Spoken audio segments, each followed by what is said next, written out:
పారాక్యాట్ dichloride 24% అనే ఒక రసాయనం అత్యంత విషపూరితమైందిగా, ఇది మానవ ఆరోగ్యానికి, జీవ వైవిధ్యానికి, పర్యావరణ సమతుల్యకు తీవ్రమైనటువంటి ముప్పుగా నిలుస్తుంది అధ్యక్ష. ఇది శరీరంలోకి ప్రమాదవశాత్తు కానీ ఉద్దేశపూర్వకంగా తాగిన ఊపిరితిత్తులు, కాలేయం, మూత్రపిండాలు దెబ్బతిని మరణానికి దారితీస్తుంది అధ్యక్ష. దీనికి విరుగుడు లేదు.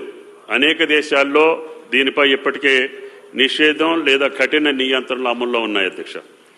రైతులు, వ్యవసాయ కూలీలు సరైన వ్యక్తిగత రక్షణ పరికరాలు లేకుండా ఈ రసాయనాన్ని వినియోగించడం ద్వారా చర్మ వ్యాధులు, శ్వాసకోశ సమస్యలు వంటి తీవ్ర అనారోగ్య సమస్యలకు గురవుతున్నారు అధ్యక్ష. క్షణికావేశంతో ఈ రసాయనం సేవించడం వల్ల తెలంగాణలో అనేక ప్రాణ నష్టాలు చోటు చేసుకుంటున్నాయి. యూరప్ సహా అనేక దేశాల్లో పారాక్యాట్ నిషేధించారు అధ్యక్ష. సుస్థిర సహజ వ్యవసాయ మరియు సేంద్రియ వ్యవసాయం లక్ష్యాలకు ఈ రసాయనం ఎంతమాత్రం ఆమోద్యం కాదని భావించడం జరిగింది అధ్యక్ష.